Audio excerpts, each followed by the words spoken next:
All right, welcome everybody to Manners and Customs. We had our tests on chapter 3 and 4 today, so we're just now getting started. We're in chapter 6 today, page 71. We're learning about education today from Bible Times. All right, page 71. Education is necessary so that the skills and understanding acquired by one generation can be passed on to the next. Underline that, star it, mark it. That is on the test. Such education always goes on in families, but as the skills and understanding become more developed and as money becomes available in the economy to pay for it, a broader education can be given to more and more people. Reflections of this process can be seen in the Bible. So the advancement and furthering of education, becoming more available to more people, we see that occur over Bible times, over the history of the Bible. All right, first education we see here is Sumerian education. When Abraham was called by God to leave the city of Ur in Sumer to go to the land I will show you, in Genesis 11:31 through 12:5, his going was an act of faith. Ur was a highly civilized city, and Abraham was called to leave it for the unknown. Schools in Ur were used to train people for religious, commercial, and governmental work. The curriculum included mathematics, language, geography, botany, and drawing. They even had an art class. I would note there that the schools in Ur were used to train people for religious, commercial, and governmental work. There's three types of works there. Religious, commercial, and governmental. And all of those curriculums there help out in all those regards. How could drawing be instrumental in those types of work? Architecture. Very good. All right, writing was done by means of a wedge-shaped stylus that was impressed in soft clay tablets. Tablets from the city of Marie have been found with the children's exercises and the teacher's corrections in the clay. So imagine that, your homework with corrections on it, the teacher's remarks surviving all throughout history. That poor kid. A school father ran the school with an assistant who prepared the exercises. There were also specialist subject teachers. Probably they might have specialized in one area. Maybe as a doctor, they might have specialized in like botany or something like that, healing, things like that. One recovered tablet tells what a boy did in school. I read my tablet, ate my lunch, prepared my tablet, wrote it, finished it. Okay. Trouble was corrected by the use of the cane. Education had to be paid for by parents. Okay. I would note that. Trouble was corrected by the use of the cane. And then education had to be paid for by the parents. Here, before we read on, this tablet here, this clay tablet is typical of those used for writing in ancient times. It contains part of the Babylonian Chronicle covering the fall of Nineveh. All right, there is no evidence that Abraham ever went to one of the tablet houses, as the schools were called, but he certainly followed the laws of the Sumerians. Okay, so here, what we're about to read is a certain custom of the Sumerians that is reflected in the account of Abraham. All right, so the custom that a childless wife might have children by proxy through a servant girl was a Sumerian custom. So that doesn't really reflect when you read that account. Okay, you wouldn't know that unless you studied about it. So some people might just say, well, Sarah, she just got tired of waiting on God, and so she, said that Abraham could lay with Hagar so that he could have a son. She was trying to work, fulfill the promise of God on her own terms. Okay, but there's also a reflection of Sumerian customs in that. Okay, since she couldn't have a child, it was the custom of the Sumerians that Abraham could then have a child through a proxy or through a servant girl, especially one of his wife's handmaidens. But it was a law that when the child was born, the girl should not be ill-treated by the wife. So if he did have a child with another woman, a servant girl, or a handmaiden of his wife, then that girl could not then be mistreated by the wife. Okay. When Sarah wanted Hagar and Ishmael to be sent away from the family home, Abraham was very uneasy, and he needed God's assurance that they were to go, because that was against the custom of where he came from. So he was afraid of, God punishing him for doing it. But then we see God's assurance that they could go there in Genesis 21:10 through 12.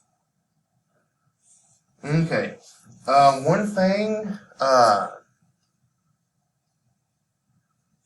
believe it is on the test. Here on page 72 and 73, we have these different styles of writing here. So be familiar with them, know them, okay?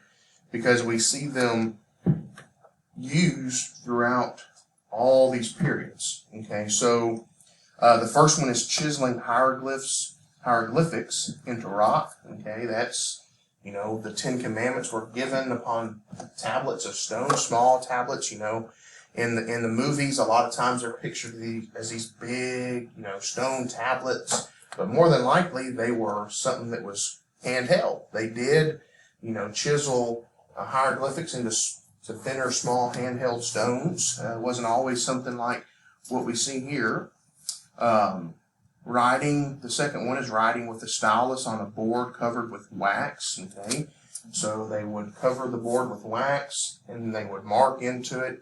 And then all they needed to do to erase it or to write something else on is heat it, maybe, or smear the wax off and then reapply it and then have a fresh slate. Then the third one is gouging hieroglyphs into wet clay. So that's kind of what we were reading about here in Sumerian education. Writing was done by means of a wedge-shaped stylus that was impressed in soft clay tablets. Of course, they would harden and even be preserved throughout time, like we read about the boys' homework that has survived millennia all the way today. The fourth one is writing with a brush on papyrus. So writing with a brush and ink. And then the last one is writing with a stylus on paper. So just be familiar with those because they are mentioned throughout the book, throughout this chapter rather. And but right here they're all together, so that's a good spot to look at them and to know them. So I would just say, like up here where the caption is, put a star or something by that, and know that you need to know all 5 of those, the 5 different writing methods in Bible times. Okay, Egyptian education, page 73. Because he was brought up by Pharaoh's daughter, Moses was instructed in all the wisdom of the Egyptians. And according to Jewish tradition, this included arithmetic, geometry, poetry, music, astronomy, and many other subjects. Schools in Egypt were associated with the temple and were controlled by the priests. Medicine and religion were key subjects if the child was to become a priest. So I would also note that, starting there, where schools in Egypt were associated with the temple, they were controlled by the priests. And then if a child wished to become a priest, they needed to study medicine and religion.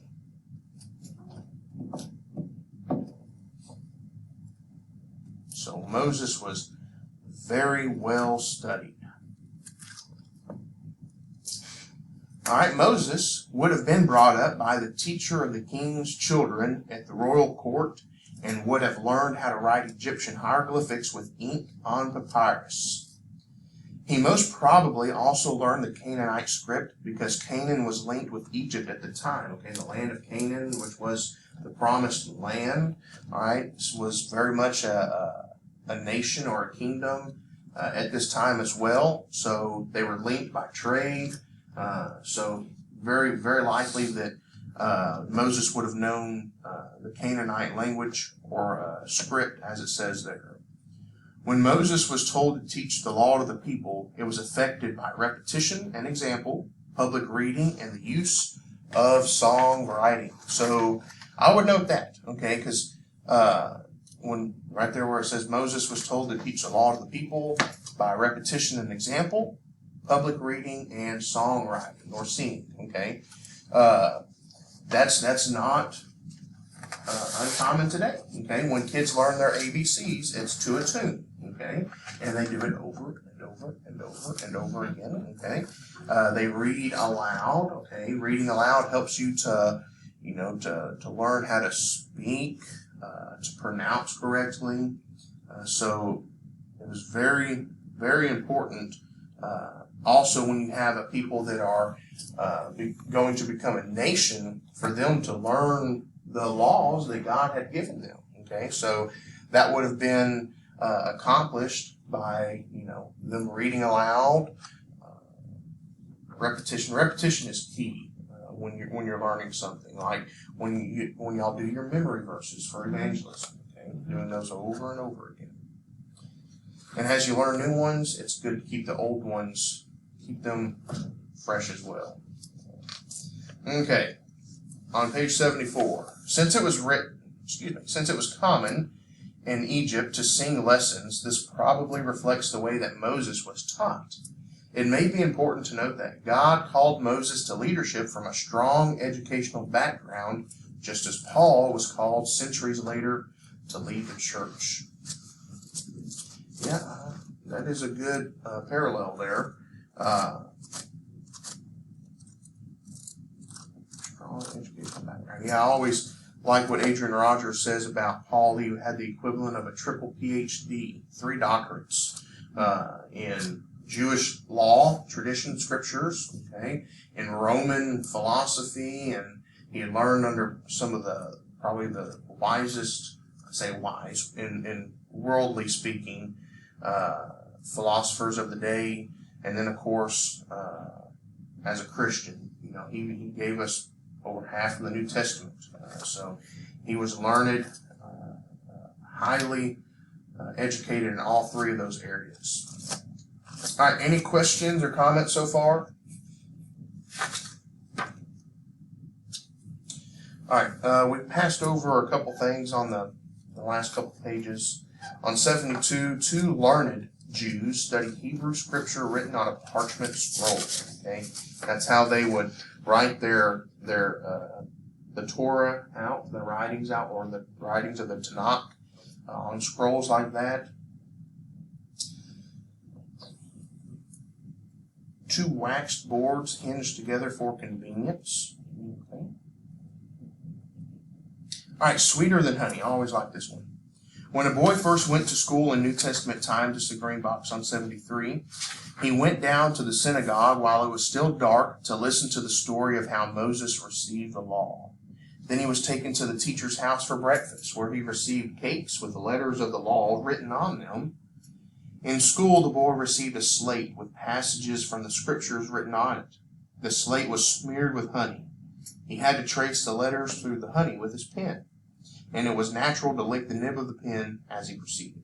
The idea was that he would realize the purpose of his going to school was to absorb the scriptures, just as he was absorbing the honey. This learning practice seems to have been based on an old custom that David refers to in the Psalm. Okay, let's look at that.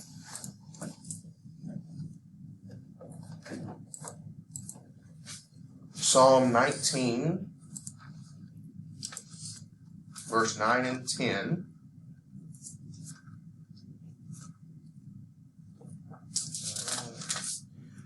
The fear of the Lord is clean, enduring forever. The judgments of the Lord are true and righteous altogether. More to be desired are they than gold, yea, than much fine gold, sweeter also than honey and the honeycomb. So he could have been referring to this practice here as he was writing that. All right, page 74, Jewish education. When the Jewish people moved from the desert into Canaan, they did not have a sophisticated educational system. Such a system developed as their civilization developed, and it was influenced by the practices of the surrounding nations. Initially, therefore, education was centered on the home. Education of both boys and girls was the mother's responsibility for the first 3 years. I would note that.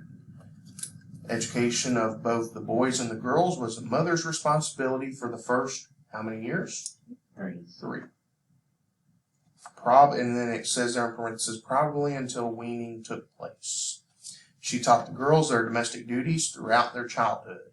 Okay, so those were learned during those early years, and of course after that as well. Then the boys, says, were taught the law by their father from 3 years of age, and fathers were also responsible for teaching their sons a trade. I already see a mistake I made on the study guide there. So boys were taught the law. Okay, so once they turned 3, the father took over their education of boys, and he taught them the law, and he also taught them a trade. More than likely, whatever his trade was. If he was a carpenter, he didn't go teaching his sons how to be stone workers. He taught them how to be carpenters. Okay, and so a lot of times you see families essentially, being trade guilds, if you will, because their whole families are whatever their great, however times removed grandfather, okay? If he was a carpenter, more than likely they were. So in the study guide, I think I put fathers were responsible for teaching their sons a trade. Remind me, okay? We need to go in and write in our study guides that at 3 years old, their fathers took over their education and began to teach them the law, or something along that line. That's also part of the answer for the test. So I would note that whole first sentence there of that paragraph. Okay, a rabbi once said, "He who does not teach his son a useful trade is bringing him up to be a thief." All right, not teaching him how to make a living for himself. Yeah, I'd agree with that. Jesus was not just the carpenter's son, but was also the carpenter. Okay, as he grew, Joseph most definitely would have taught him his trade to be a carpenter. So I guess those references there are Jesus being called the carpenter's son, and then in Mark 6:3, him being referred to as the carpenter. That's one thing I like about the Chosen. It's kind of a funny scene to me. But there's a scene, I can't remember what season, it's one of the first 2, where Jesus is fixing a wagon like he's a mechanic. Yeah. I always thought that was kind of funny. So this explains why there were groups of linen workers and potters living in the same place.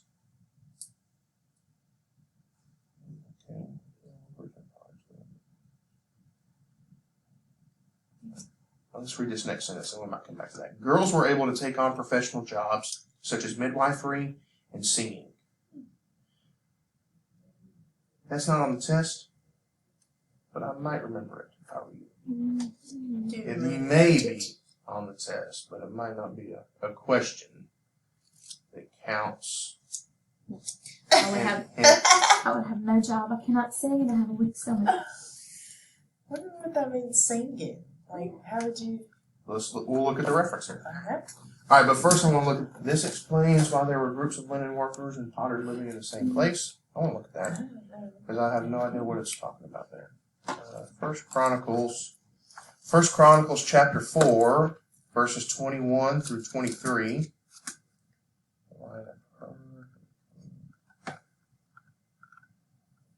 The sons of The sons of Shelah, the son of Judah, were the father of Lakah, and Laada, the father of Mareshah, and the families of the house of them that wrought fine linen of the house of Ashbee. And Joachim and the men of Chezeba, and Joash and Seraph, who had the dominion in Moab, and Jeshubalaim, and these are ancient things. These were the potters, and those that dwelt among plants and hedges. There they dwelt with the king for his work. Once again, I guess it's saying that they lived in the same place, lived in the same area. because it would make sense that what's it say here? The ones that rot fine linen, that they would be close to where there's plenty of plants and hedges and things to make into clothes, I guess. And the potters. Okay. Yep. All right, then this Ecclesiastes 2:8 verse.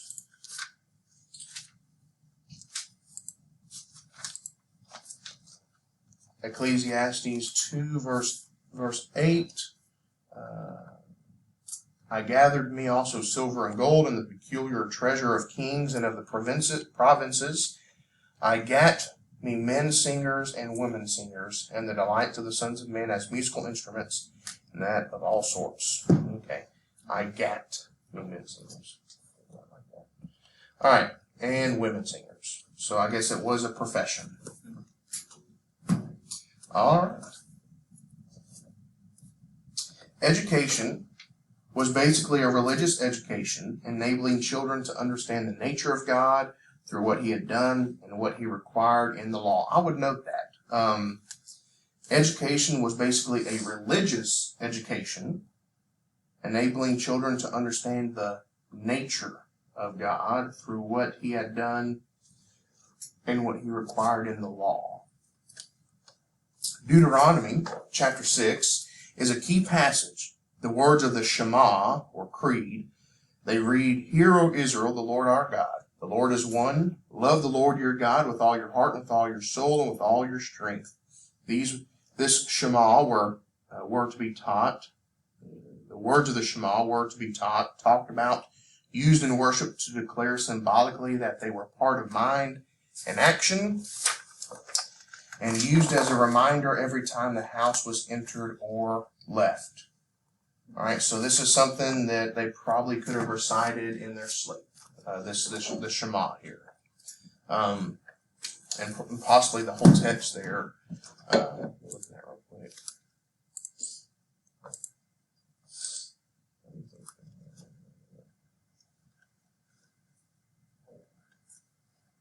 Yeah, that's right. Verses 4 through 6.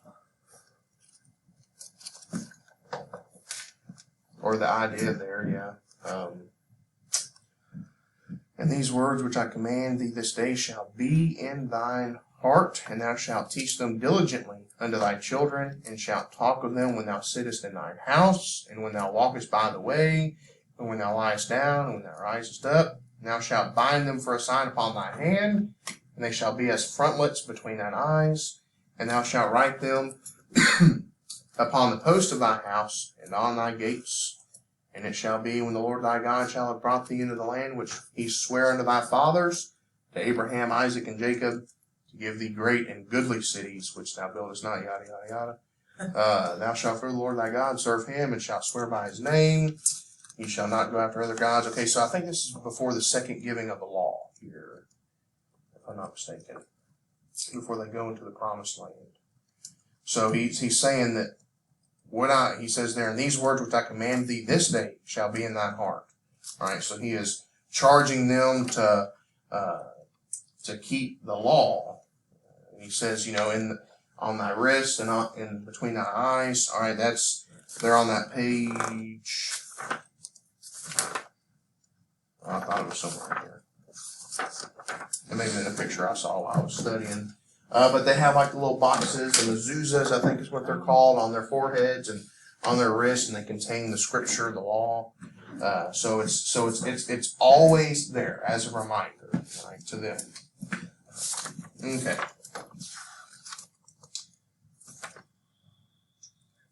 All right. Children were stimulated to ask questions about festivals by facing them with unusual objects. In this way, it became natural to teach them the acts of God. All right. I'm going to look at these. Exodus, because sometimes you just read something in this book and it's like, what in the world is it? What are they talking about? Exodus chapter 12, verse 26. Let's see, what's a memorial of redemption. And And it shall come to pass when your children shall say unto you, what mean ye by this earth? Okay, so right, I see what they're saying there. So children were stimulated to ask questions about festivals.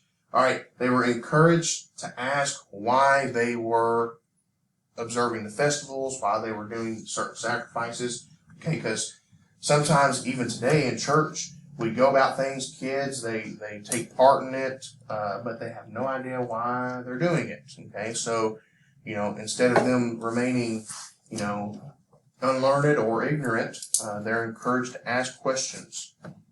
And children definitely ought to be encouraged to ask questions, because some of the best studies I've ever had are in the effort of answering a question that a kid asked me in Sunday school. Okay, because they just have a way of asking you questions that challenge you.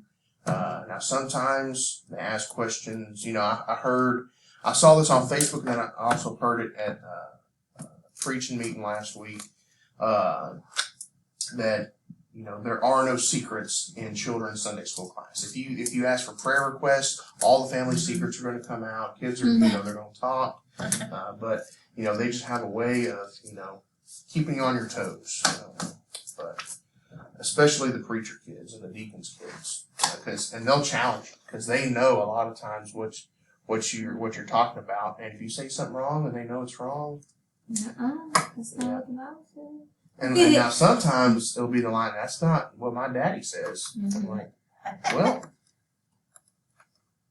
I won't tell them straight to their face, your daddy's wrong. But this is what the Bible says. We need to adhere to the Bible first and foremost. That's a little better answer.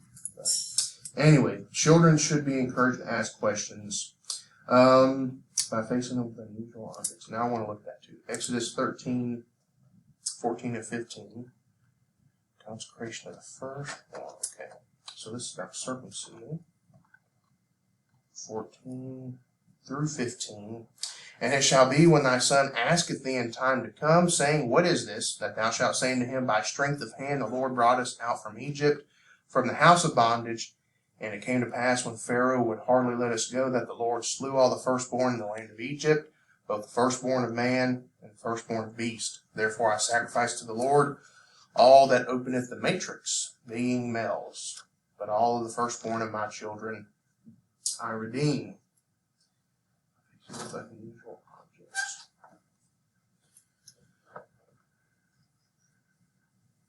This is the consecration, for consecration of the firstborn.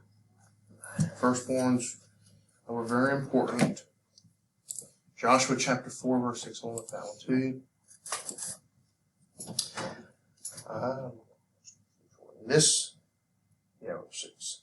That this may be a sign among you, that when your children ask their fathers in time to come, saying, what mean ye by these stones? All right, by facing them with unusual objects. Okay, so that'd be something that when they saw it, it might be unusual, so they were to ask about it. All right, in this way it became natural to teach them the acts of God. All right, that makes a little more sense now. All right. All right, back on page 74 and 75, we have an illustration here. Young Jewish boys learn to read and write. Very fun. I wonder if they allowed kids to write left-handed. Or if they try, phase that out, or say, no, you have to write with your right hand. But writing in Hebrew, it'd be more beneficial to write left-handed because you write from right to left. Yeah. So anybody, if they were writing, they'd be dragging they had sleeves, they'd be dragging them across and smearing and all that. I remember I had a friend who wrote left-handed in high school, and he wrote with the gel pens, G2 pens, and he would always just smear his hand, would just be covered in ink. He never wore long sleeves. And if he was wearing a hoodie, he always had his left sleeve rolled up. That's how my son is. I felt for him. I said, you just need to learn how to write. Right. My mom and my son are doing. My granddad is. And I actually learned that Brother BJ is too this last week. That conversation got brought up this last week, and I was like, I never noticed. All right, how to make papyrus. And down at the bottom you have a picture of papyrus reeds. Papyrus plants are large reeds more than 13 feet high, or 4 meters. They grew abundantly by the river Nile and were sometimes found along the banks of the river Jordan in Israel. So there you've got the process. All right, you cut a supply of papyrus reeds. You peel the stems off the reeds. You cut the inside pith into strips. You lay the strips side by side, overlapping slightly, and then you put a second layer across the top at right angles to the first. And you beat them with a mallet until the layers form a smooth, flat sheet. You smooth the sheet with a scraper, and then you join the sheets by overlapping the ends and beating them. You can kind of see that reflected in this picture right here, okay? Because you see the separate sheets of papyrus here or paper, and they would have beat those together to form one long strip to be made into a scroll. I don't think I put that on the test. On the first test I did, when I first taught this class, I had to memorize how to make papyrus. I don't think I put that on the test, though. Let me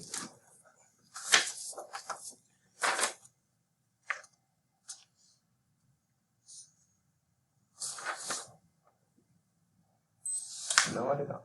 Okay. All right, page 76.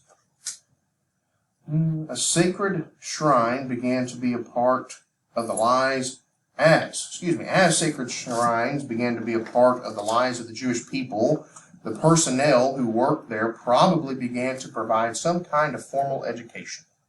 Samuel was probably being taught by Eli the priest at Shiloh, 1 Samuel 1:24. Samuel himself set up a school of the prophets at Ramah. I would note that. Samuel himself set up a school of the prophets at Ramah in 1 Samuel 19:18-21.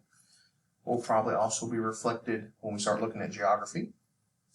And some kind of theological schools developed from this. All right, 2 Kings 2:5-7, Isaiah 8:16. Let's look at a couple of those. 2 Kings chapter 2, verses 5-7. And the sons of the prophets that were at Jericho came to Elisha and said unto him, Knowest thou that the Lord will take away thy master from thy head today? And he answered, Yea, I know it. Hold ye your peace. And Elijah said unto him, Tarry, I pray thee here, for the Lord hath sent me to Jordan. And he said, As the Lord liveth, and as thy soul liveth, I will not leave thee. And they too went on.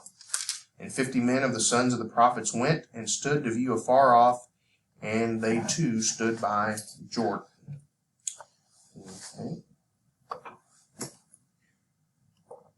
I guess those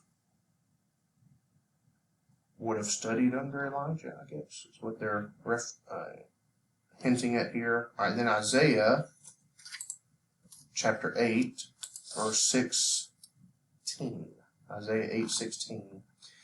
Bind up the testimony, seal the law among my disciples. Okay, so that's hinting there that they're disciples of the law there. So that, I guess, is hinting towards that there were like theological schools, seminaries, even in the Old Testament. All right. This is the origin of the practice of calling a priest father. He exercised the role of the father in teaching the children. Okay.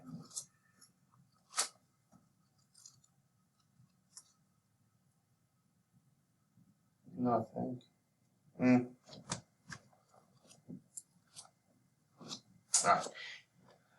The writing of history was important at those centers, at these theological schools. Although people still listened to the reading of the law, there were now a considerable number of people who could read and write.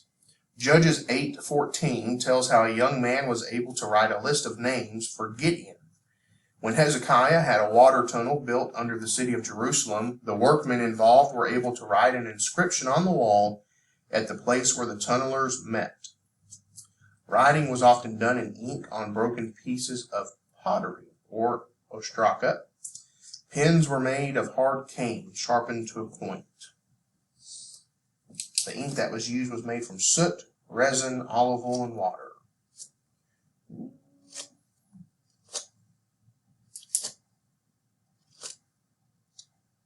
can't remember if these are on the test or bonus questions. But writing was often done in ink on broken pieces of pottery. I believe that's on the test. Pens were made of hard cane sharpened to a point. I believe that's question 2. Now, what ink was made out of, I believe that's a bonus question. So, might be helpful to remember. Same stuff we use for tattoo ink today. Shampoo, smut, and Bayball. Yep. Same thing. All right, let's take a break. Okay. You insist. Okay, so I found this video. I haven't got to watch all of it through, but with it being the channel that it is, I don't think there would be any type of cussing or anything in this, like anything to worry about like that. But this is papyrus is not it's not a common in common use anymore. Copy paper, notebook paper, not made out of papyrus reeds, but there is still a market for it, but very small. And these are some of the last papyrus makers in Egypt. Of course, papyri, writing on papyri has been a practice for 5,000 years. Okay, a long time. So we're going to watch most of this video, especially the part about the process of making it. The video for those online, if you want to find it and watch it on your own device, it says meet some of the last papyrus makers in Egypt, keeping a 5,000-year-old craft alive. And the channel is Insider Business. And all I looked up in my search bar was making papyrus. It was the first video that popped up. Didn't have to look very far for a good video. All right, here we go. This is one of the last. All right, let me pause this and turn up something.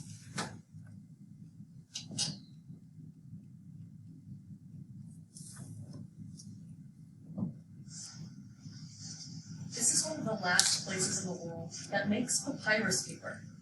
People in this small Egyptian village reinvented the ancient process in the 1970s, and the industry thrived, selling papyrus art to tourists.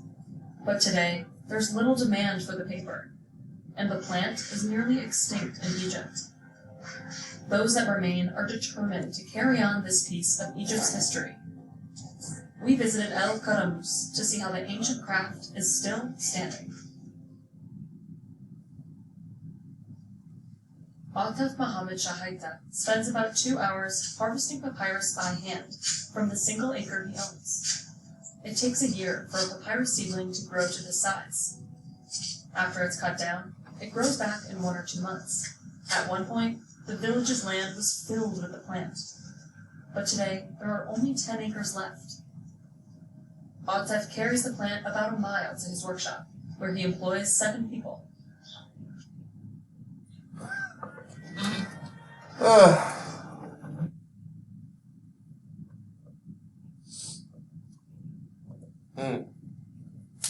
What? You haven't played Italian Destroyers yet? No, I haven't. And I won't. They chop the stalks based on the size they want the paper.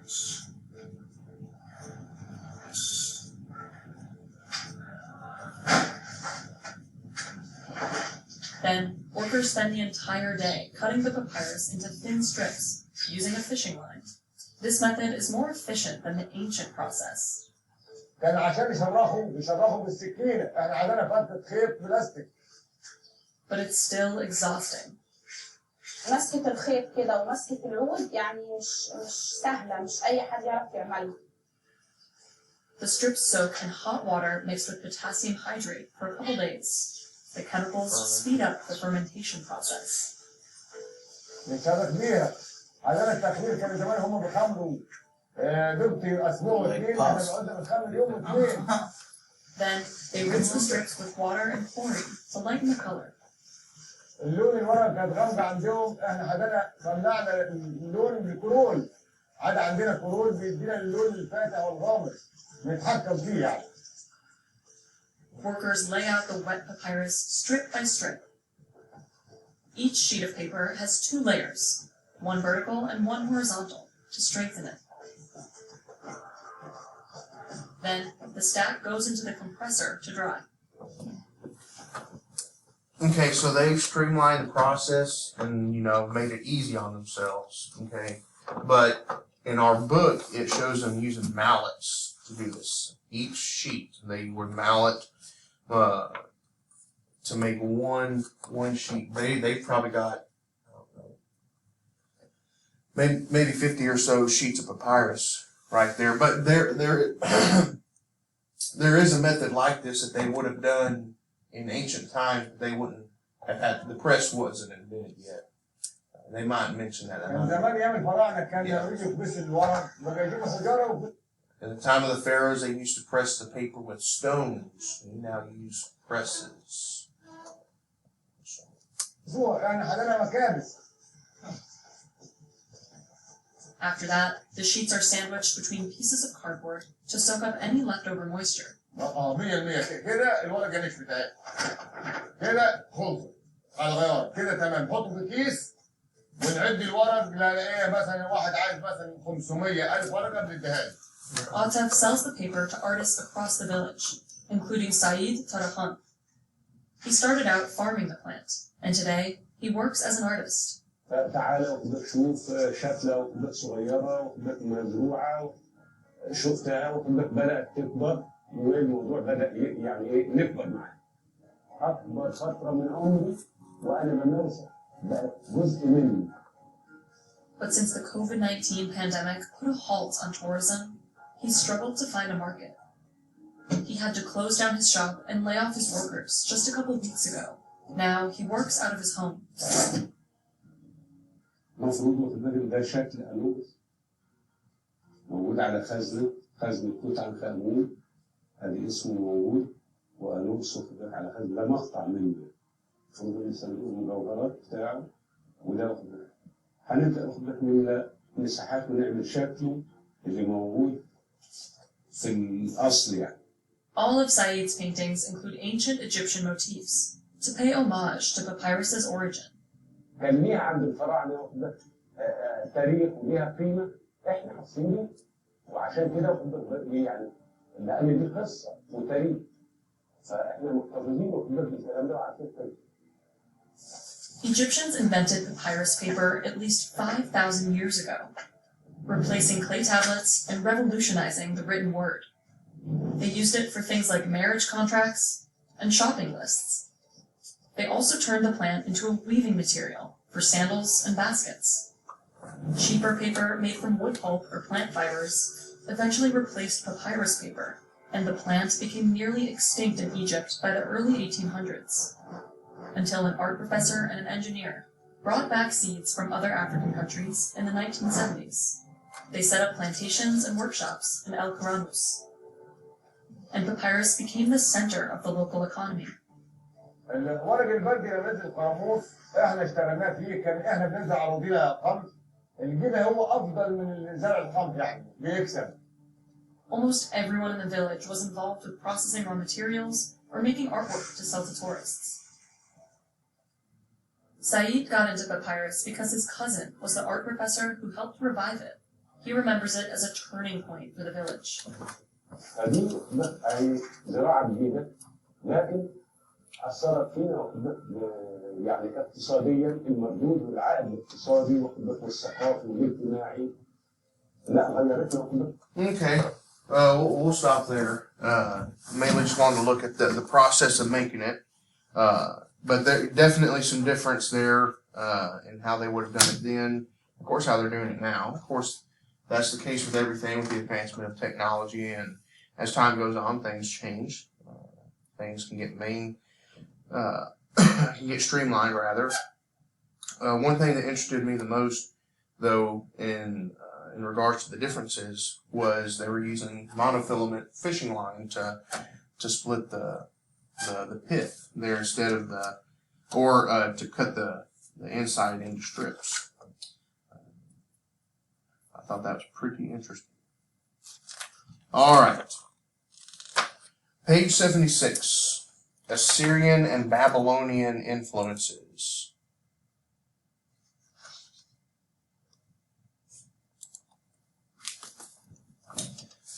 It was the exile of the Jews into Assyria and Babylon that led to further developments in education.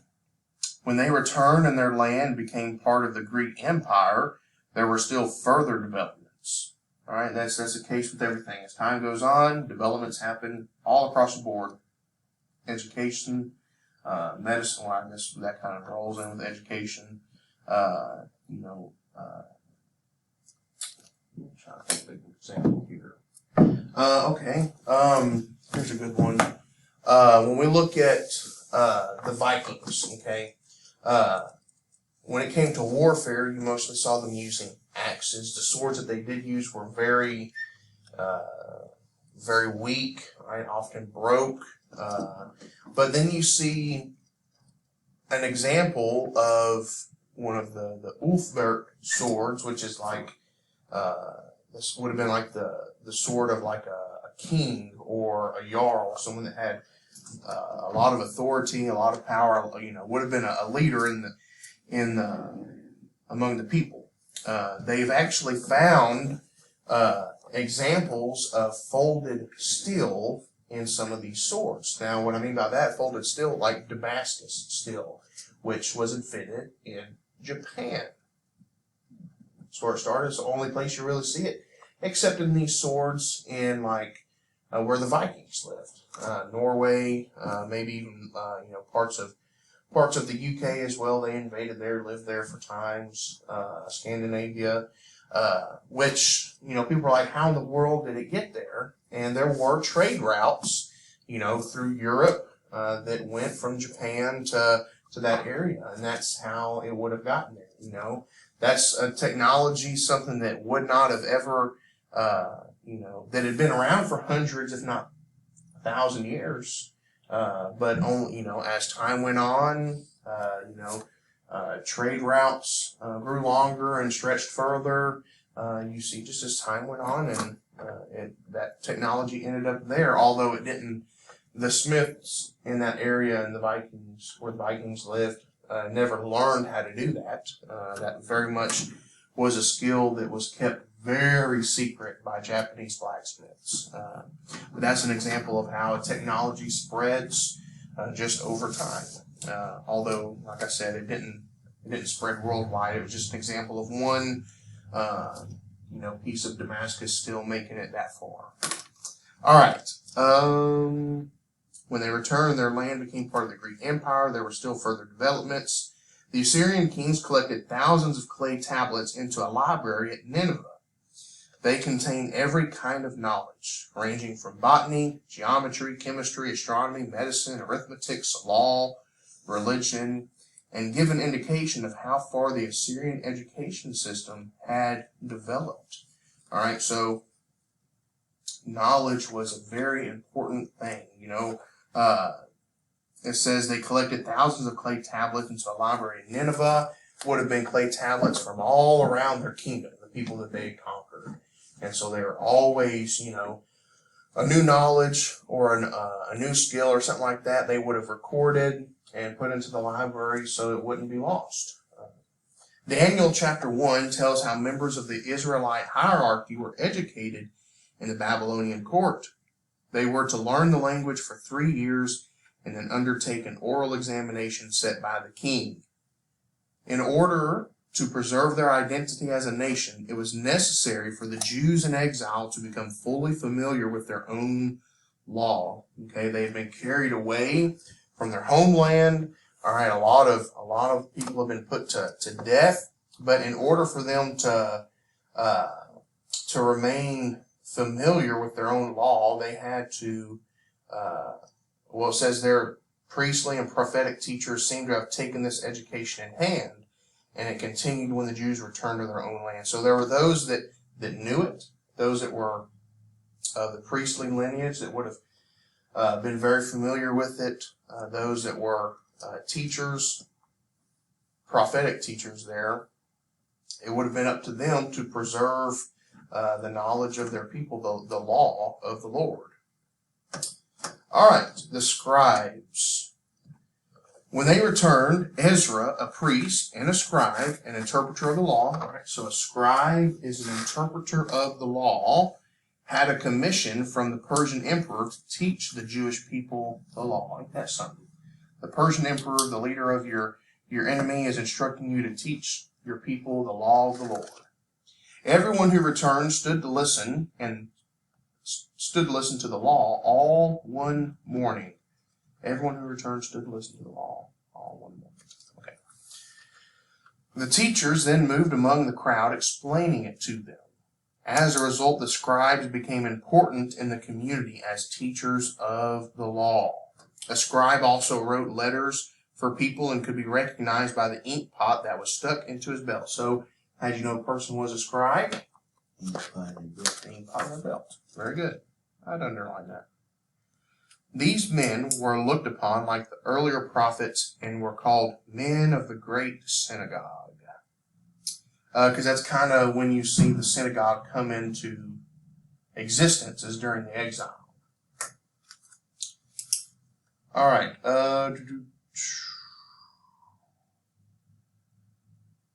I might also note that scribes also wrote letters for people because they would have, of course, known how to write. Therefore, if someone needed a letter wrote, something like that, they'd go to the scribe and ask them to do it.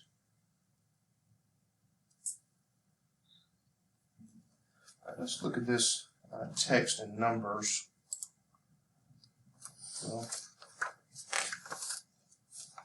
yeah, we should have this. Numbers chapter 8, verses 1 through 8. Oh, Nehemiah, whoops. Nehemiah chapter 8, verses 1 through 8. There's a lot there. Ezra reads the law. And all the people gathered themselves together as one man into the street that was before the water gate. And they spake unto Ezra the scribe to bring the book of the law of Moses, which the Lord had commanded to Israel.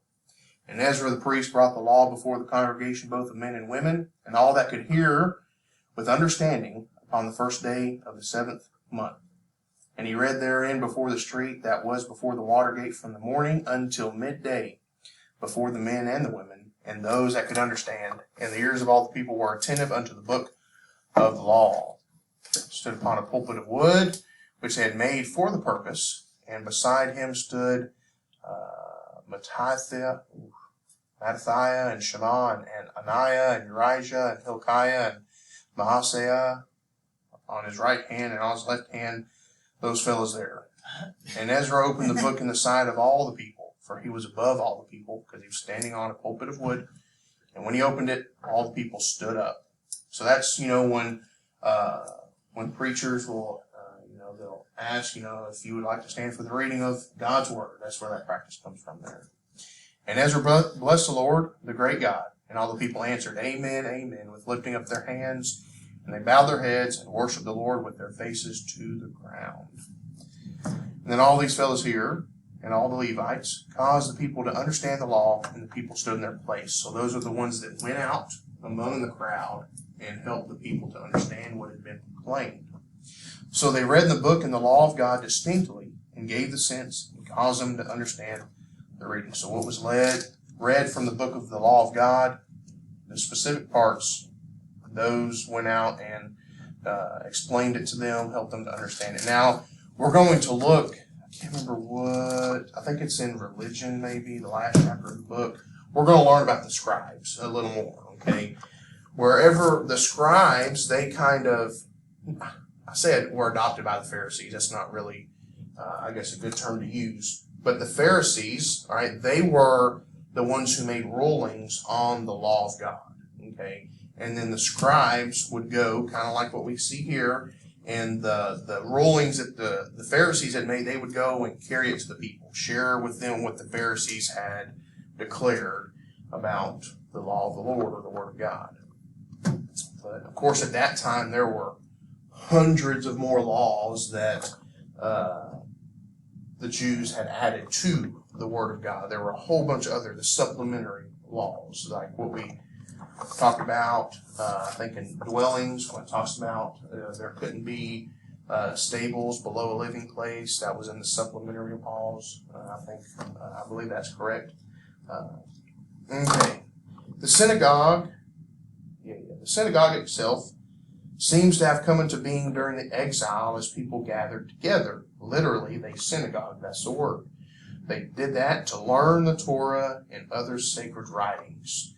When the Jews returned to their homeland, they continued the practice of listening to the scriptures being read and interpreted. So that was a practice that continued. The buildings where this took place became centers of worship as well. Some of the scribes differed in their interpretations of the law. The school of Hillel tended to adopt a lenient interpretation of the law. A woman could be divorced for a minor fault, for example. But the school of Shammai took a stricter line. The teachings of the scribes were built up into large collections and were eventually written down in the Mishnah. So here, the school of Hillel, they're the ones that, if the woman didn't, get dinner right, divorce. That's literally things that minor. But, all right. We have a picture here on page 76, the ancient Abwab synagogue in Safed, northern Galilee. The synagogue itself seems to have come into being during the exile as people gathered together, literally synagogued, to learn Torah. Okay, so that one is thousands of years old. Looks pretty good for being thousands of years old. All right, teaching by rote on page 77. Isaiah wrote that people complained about the way the prophet was teaching them, for it is do and do, roll on roll, a little here, a little there. It literally means S after S, Q after Q, and refers to the method of teaching by repetition. The master would say an S, and the scholars would have to repeat it. Okay. I'll look at the reference. Isaiah chapter 28, verse 9 and 10. Whom shall he teach knowledge, and whom shall he make to understand doctrine? Them that are weaned from the milk and drawn from the breasts. For precept must be upon precept, precept upon precept, line upon line, here a little, and there a little. Yeah, I guess that's talking about repetition. Playing about the way the prophet was teaching them. Yeah, right, by repetition. It literally says there in the text. All right. I got a picture of a scribe here, illustration, a Jewish scribe. The scribe wrote letters for people and was known by the ink pot stuck into his belt. All right. Okay, here's a good illustration here. What are a couple things you see in this text? Or in this illustration, rather, on page, whatever this is. It's the full 2-page illustration here. He's teaching them. Let's see.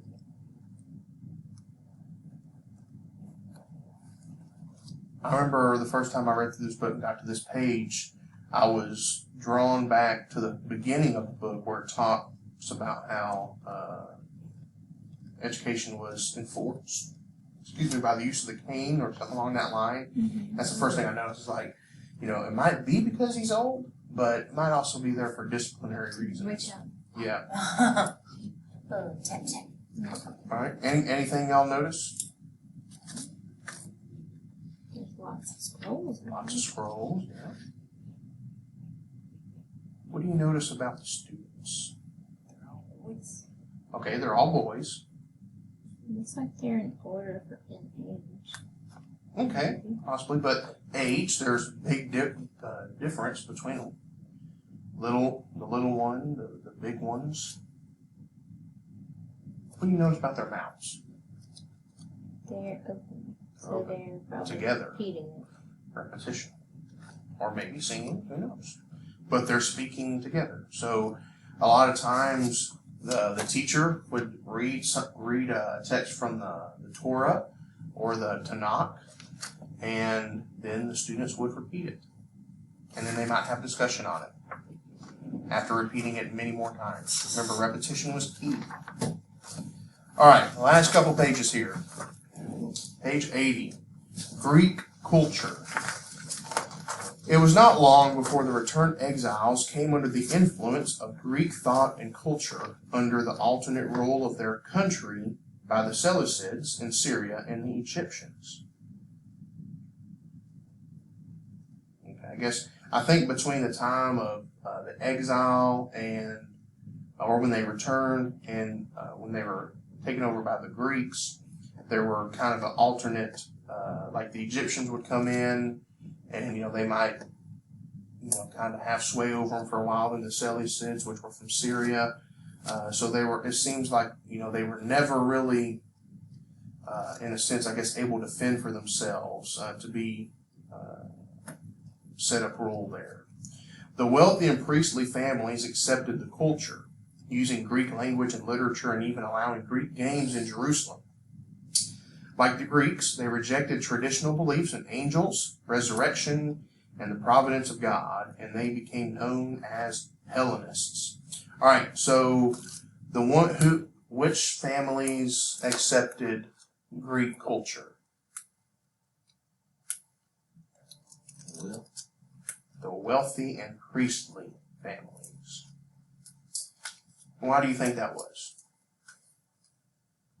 Accepting and being welcoming to the conquering power, what did that allow for them to keep? Their positions and Their positions, their wealth, right? All right. Now, also, it says here, like the Greeks, they rejected traditional beliefs in angels, resurrection, and the providence of God, and they became known as Hellenists. So the wealthy and priestly families, the Jewish families who accepted Greek culture, became known as Hellenists. And like the Greeks, these Jewish families rejected traditional beliefs in angels, resurrection, and the providence of God. I'd note that. It is in your study guide. Okay. There was a strong reaction against such views, particularly when the Greek games were introduced into the city. Some reacted so as to bring about a sense of national pride, but others, known as the Hasidim, were much more concerned to build a strong Jewish faith. Things climaxed when the Hellenists agreed to set up a Greek gymnasium, also school, in Jerusalem in 175 BC, and many wealthy Jews sent their sons to receive a Greek form of education. The Greek child went to school at the age of 7 if his parents could afford to pay the fees. He studied basic skills like reading, writing, counting. He studied music, poetry, dance, musical instruments, and also physical skills like wrestling, boxing, running, throwing the javelin, and discus. 1 Corinthians 9, 24 through 27. At 16, he went on to the gymnasium to study literature, philosophy, and politics.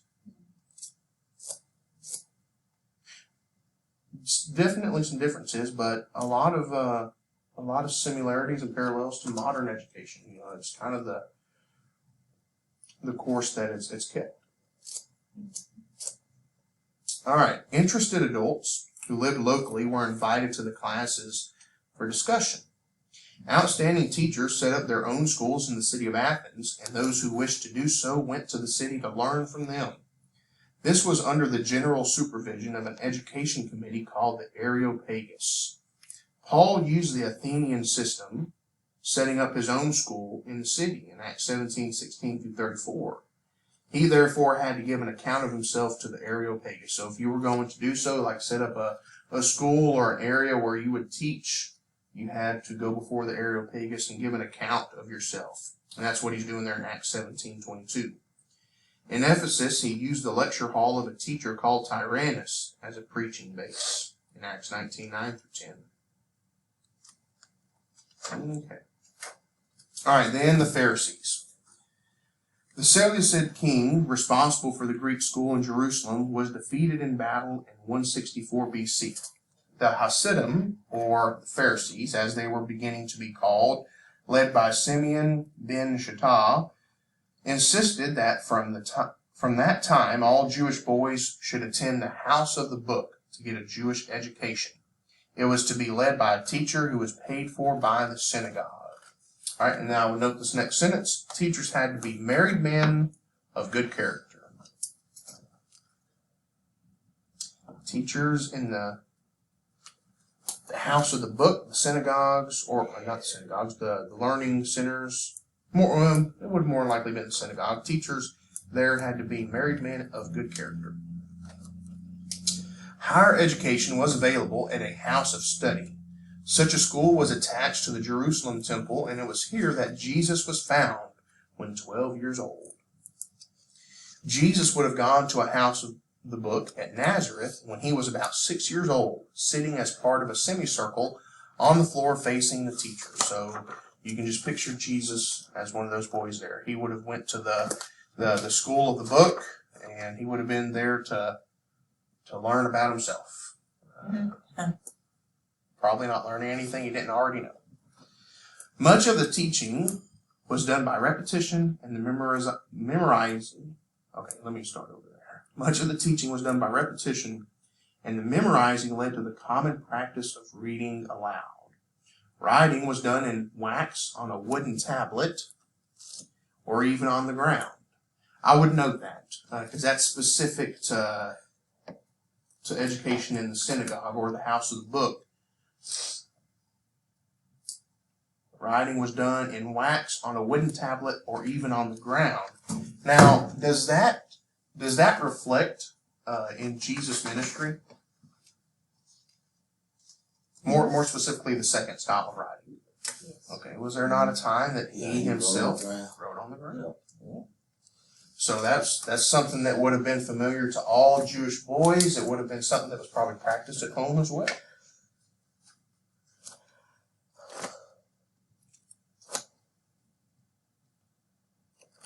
All right, so what led to the common practice of reading aloud?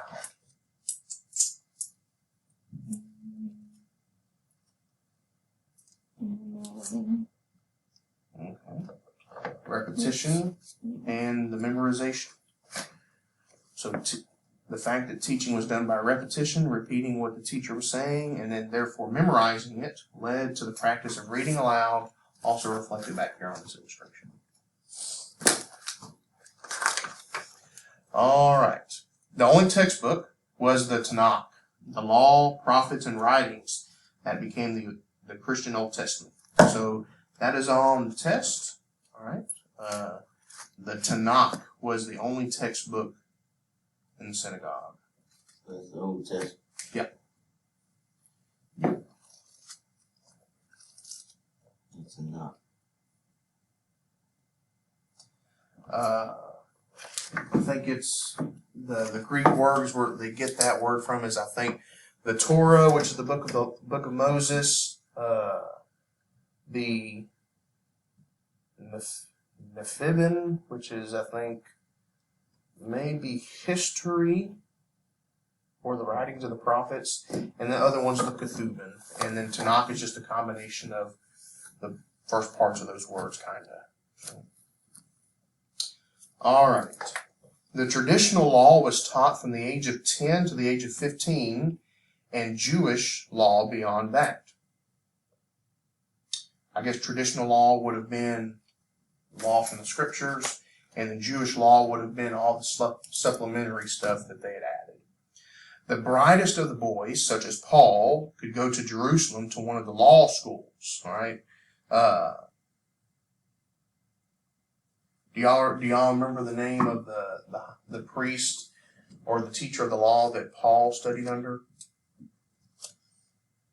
Starts with a G.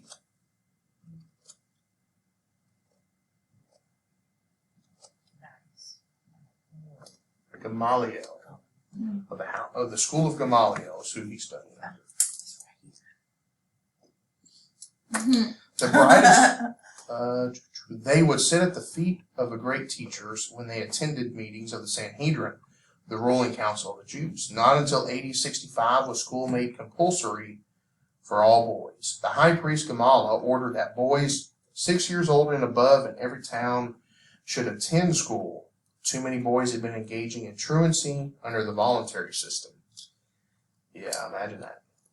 The early Christian community was too poor to provide schools for its children. So when it says boys, does it just mean boys? Like the girls didn't do that? No, they Who's tending the house, huh? right. And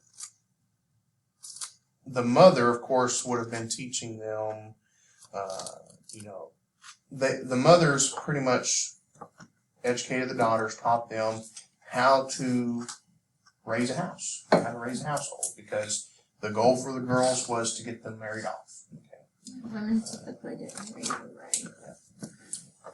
Not for a long time. Now, if they probably might have, if they were royalty, maybe, because they would have had all the servants and all the best teachers and all that. So possibly could have been the case then.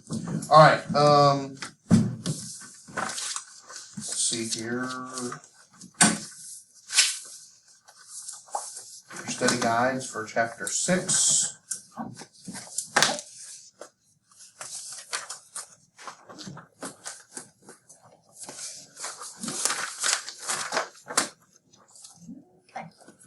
You're welcome. Oh, chapter 6.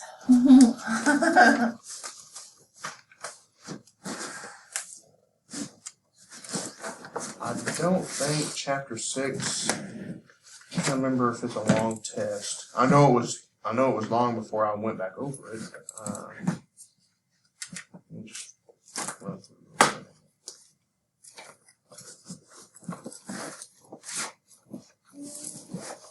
22 questions. That test will be in 2 weeks. The chapter 5 test, we'll look over it because that's what y'all are going to take next week.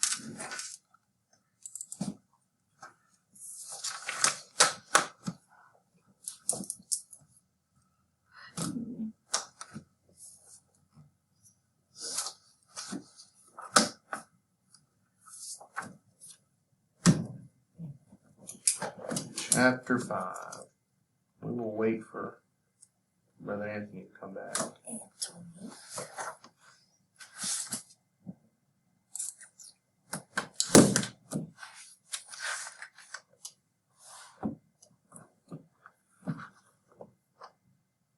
Interesting that I just open right up to that. It's not the religion chapter that the Pharisees and scribes are talking about. It's the social and political groupings chapter. That's what I was talking about.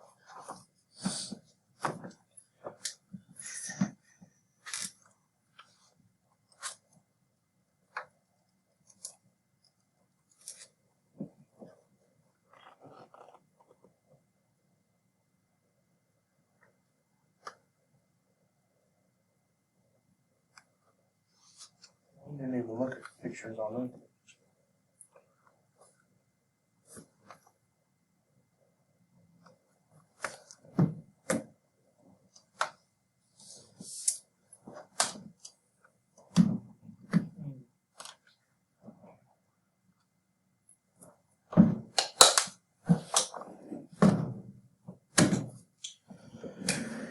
All right, online students. Next week we will go over chapter 7, agriculture, and we'll be testing on chapter 5. So, have a good week and God bless.